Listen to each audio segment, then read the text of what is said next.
Vamos a sumergirnos en una de las figuras más, pero más fascinantes y misteriosas de toda la cultura mesoamericana, el nahual. Una leyenda que de verdad camina entre dos mundos, el humano y el animal, entre la protección y el miedo. Pensemos en esto por un segundo. Esa es una pregunta que ha estado flotando en las comunidades rurales de México por siglos. ¿No les da curiosidad? Esas historias de sombras que se mueven de formas extrañas, de presencias que parece que te observan desde la oscuridad. Y ojo, que no estamos hablando de cuentos de la abuela nada más. Todavía hoy, sobre todo en lugares como Oaxaca, la gente cuenta cosas, relatos de sucesos extraños, susurros que le siguen dando vida a la leyenda del nahual. Ok, para poder entender de verdad qué es el nahual, primero tenemos que escuchar esos ecos, esas historias que, créanme, siguen resonando con una fuerza increíble hoy en día. Y esto es fundamental que lo entendamos. No es solo un tema para libros de historia, para nada. Es parte del tejido cultural vivo de comunidades enteras, como los zapotecas y mixtecas de Oaxaca. La creencia sigue ahí, pasándose de generación en generación, de boca en boca. Ahora sí, para comprender bien la leyenda, tenemos que ir a su mero centro, a su núcleo espiritual. ¿Qué es exactamente un nahual? Esta es la definición base. Nace en culturas como la náhuatl, la zapoteca, la maya. Y fíjense qué interesante. El nahual no es un monstruo, es una persona con un don espiritual súper profundo y poderoso.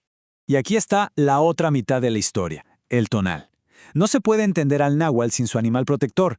La creencia era que cada persona nacía con un lazo espiritual a un animal, y este lazo definía quién eras y cuál era tu camino. Bueno, pues el náhuatl es quien puede llevar esa conexión al plano físico. El punto clave es este. Para estas culturas, los dos mundos, el físico y el espiritual, no estaban separados. Para nada. Estaban súper conectados. Y los nahuales eran como los puentes, las únicas figuras que podían caminar libremente entre ambos.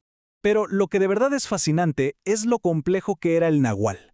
No era simplemente bueno o malo. Podía ser un guardián que usaba sus poderes para proteger a su comunidad, pero al mismo tiempo también podía ser una amenaza, una fuente de miedo. Esta dualidad es lo que hacía que la gente los respetara tanto y a la vez les tuviera pavor. Ahora, ¿cómo se conseguía esta habilidad tan increíble? Porque no era algo que pasaba así como así, ¿eh? Era el resultado de un conocimiento espiritual muy, muy profundo. Se creía que los nahuales tomaban la forma de los animales más poderosos de su entorno. Imaginen, al volverse un jaguar obtenían su fuerza, si era un coyote su astucia, un búho pues su visión nocturna. Cada transformación tenía un porqué. Y esto es clave para entenderlo bien. No era un simple truco de magia como en los cuentos europeos. No. Era una unión total con el espíritu del animal. Era encarnar sus habilidades, sus instintos, su energía. Y claro, este camino no era nada fácil. Requería una disciplina brutal. Los que aspiraban a hacerlo eran guiados por chamanes a través de rituales, ayunos, el uso de plantas sagradas. Era un conocimiento ancestral, súper protegido, que se pasaba con un cuidado extremo de generación en generación. Pero todo este sistema de creencias, tan rico y complejo, se enfrentó a una amenaza tremenda con la llegada de los conquistadores españoles. El cambio fue drástico. Lo que antes era una parte sagrada de su visión del mundo, de repente fue visto como brujería, como algo diabólico por los españoles. Los inquisidores escribieron sobre estas prácticas, sí, pero no para entenderlas, sino para poder erradicarlas.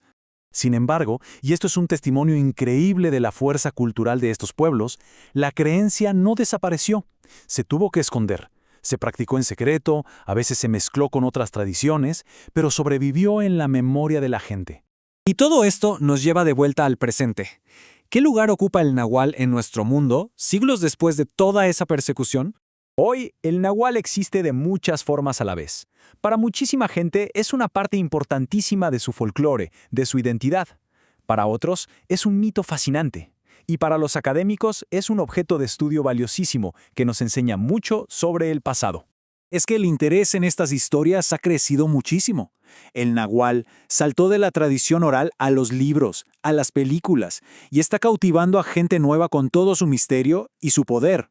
Pero más allá del folclore, el nahual hoy en día tiene significados simbólicos nuevos, muy profundos. Se le ve como un recordatorio de esa conexión que hemos perdido con la naturaleza, como una metáfora de esa parte instintiva que todos tenemos dentro, y sobre todo, como un lazo muy poderoso con nuestra identidad ancestral. Y con esto cerramos. Al final, la leyenda del Nahual nos obliga a hacernos una pregunta. ¿Estas historias son solo ecos de un tiempo que ya se fue? ¿O nos hablan de algo mucho más profundo? Quizás de una conexión con nuestro entorno y con nosotros mismos que en este mundo moderno hemos dejado un poco de lado. La respuesta, pues, como el propio Nahual, sigue oculta en las sombras.